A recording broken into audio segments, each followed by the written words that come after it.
What's going on, guys? We're back out here with Chris in the 88 CRX. He's been working on his front suspension recently. I just wanted to give you guys a quick update. He went ahead and pulled off everything from the front knuckles to get it all replaced. Same with some new shocks and coilovers he's going with. Then he sprayed some bed liner in here, cleaned it up.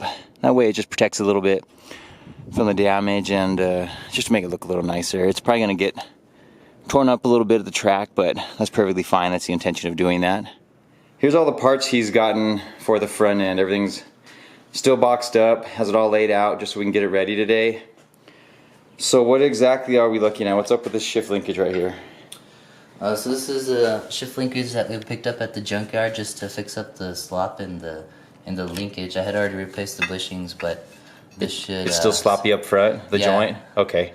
And this one's a lot stiffer, so hopefully that'll fix the issue. Okay. What's in the box? We got a brand new rack and pinion from AutoZone. It's the Atlantic. Got the Tokiko shocks right here, the Illuminas. Okay. And then we got some springs here that I bought off of Jon. Oh, these are I sold these to him, which should be a good compromise between track and some daily driving. These are a 450 front and these are a 350 rear spring rate from Summit Racing. And he's pairing them with these Tokikos. These are the Illuminas, which are dampening adjustable as well. So that way you can stiffen it up at the track and then also put it back to a little bit softer on the ride home. And then what else are we working on? We also got the EF control arms. Okay, these are the ones that I had on my wagon that we're going to put on his car now because we do want to actually get them tested at the track and see how well they hold up. We also got a new steering joint from Honda, brand new. Helps stiffen everything up, get rid of any slop. Cool. And we got the J2 front lower control arms. I like these, they're badass, man. I don't know if you guys have seen, these are the ones they sell on eBay, right? Yes. And these are spherical bushings now inside there. Yep. They're supposed to be. Yeah, they are. You can see it right there. It's just that they have the rubber cover on them. And then this one spins. Okay. That's pretty cool. So, aluminum, billet aluminum control arms. Purple is the color of choice. And then we got a new energy suspension steering rack bushings along with the stock radius rod energy bushings. Cool. Got the top hats. I don't know if we mentioned that. Those are just going on to help preserve the life of the shocks. And then just the upper control arm bushings for the end of the camber kit and some tie rods. So he's gonna get to start on that right now and try to get the front suspension finished up today. Really? Yeah, dude. And then? And, like, they were coming to see their mom at freaking 2 in the morning, dude. Really? And they're carrying a big, like, the guy was carrying a big gallon of milk and he's all stumbling. And I don't know if it had a hole in it or he just didn't have it tight enough. He's just like throwing milk down the whole hallway. Why? He was just all... He was all high on meth. Oh my god. It was crazy. Welcome to nurse life.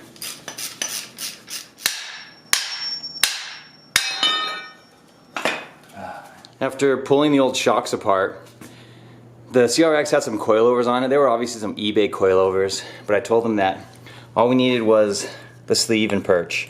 So we're gonna put these onto the Illuminas right now and get the front suspension set up so we can get that put back on the car.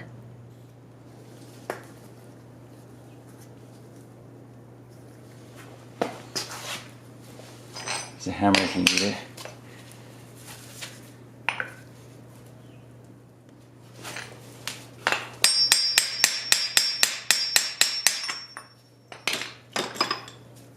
Hey guys, I know this might sound kind of noobish, but I get people asking me the orientation of which way all the hardware goes on suspension.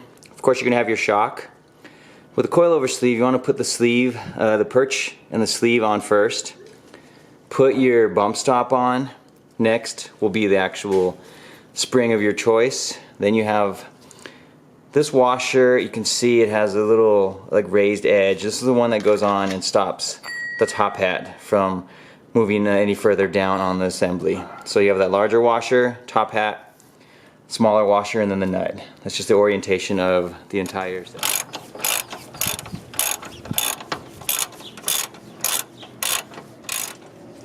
Here's a look of the EF parts camber kit on.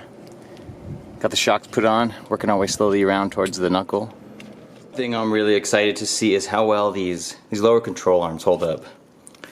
Like the thought of the spherical bushings in here, and just, they're lighter obviously than, they're considerably lighter. I wish I had my scale with me, but I'm over at Chris's house.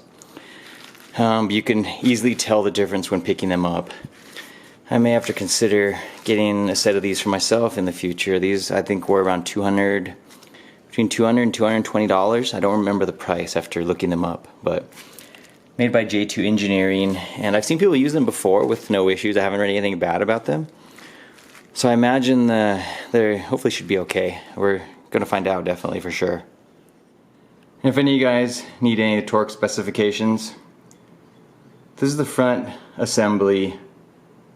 I'm just going to pan over it really slowly in case you want to go back and pause it, screenshot it if you need any of these torque specs.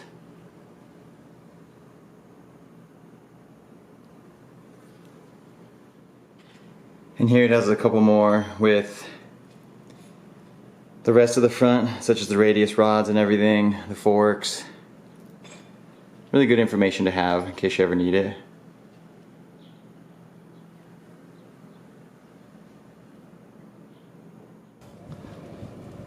Because like the orientation is like slightly off. I saw that. See if you can slide it over it. Okay, here Chris is finishing up the driver's side. Now if you're wondering about the ball joint and the wheel bearing on this particular setup and how we're not replacing it, it's because maybe a year and a half ago, him and I changed the wheel bearings and the lower ball joint on this particular set of knuckles. These are not the 88 CRX SI knuckles. These are the 90 CRX SI knuckles off of his red CRX that we have sitting in the garage over there. So that's why we didn't go about doing the bearings or the ball joints on it. Suspension almost complete. Just gotta get the caliper put back on. He's gonna do probably the DA. Is that what you're gonna do, the DA sway bar? Yeah. Go with the DA sway bar upgrade if we can find one at the junkyard, similar to how I did on my track car. So we're gonna just leave that disconnected for now, and it'll still be drivable even without that disconnected. It just won't be any performance advantage.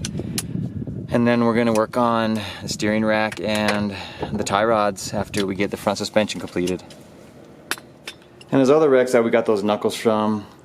This is a 90 right here that we did the JDM front end on a little while back. He hasn't touched it since, but on this car he has the 9091 EX sedan with the Willwood upgraded caliper and rotor set. Here's a little update on the interior. Chris vacuumed it, cleaned out the carpet. What's up with the center console? I'm looking for a better condition one. Okay. That one was all junk. Cool. He put on this, it's a replica K-tune shifter, and this is the reason he's changing the shift linkage. Look at all the play in it. Like say if I shift it into third, there's all this slop in the shifter, and that's just from the joint on the shift linkage. Now the seats he replaced, he has a set of what he thinks are Canadian seats. Maybe any of you guys can chime in. These have the little red, that's what's different, right? The red stripe? The red stripe and the latch to recline. Okay, on your side or this side? On the driver's side. Okay, I'll take a look at it right now. Really good condition seats, much better than the ones that went here obviously. And this is what he means. It has that little kick latch for like when someone's in the back seat and you want to push this to get the seat forward. And then also has the reclining latch there. Right now he's just working on getting the steering rack removed. That way we can change the joint and also get the rack changed. And lastly, we got the rack out, and Chris is over here finishing up the new rack and pinion. And for his track wheels, he's gonna use the Koenig Heliums. He's gonna buy something different for the CRX, that way when he gets it painted and all finished up, he can have a different set of wheels on it and just kind of complete the look, change it up a little bit with a different set. And that way these can get a little bit of usage out there at the track for an inexpensive and very lightweight wheel, 15 by 6.5. I believe a plus 40 I don't know, plus 35 to plus 40 offset, I can't remember on the heliums. And these probably weigh between 11 and 12 pounds each, so it'll be a decent wheel to use for the track. And that'll be it for today, guys. Next time we get out here and get a little bit more work done on the rear, he plans on getting some rear disc brakes and trailing arms. We'll get a little bit updated footage on that, and hopefully we can get the wheels and tires put on the car and get it rolling around and driving. We'll see you guys next time.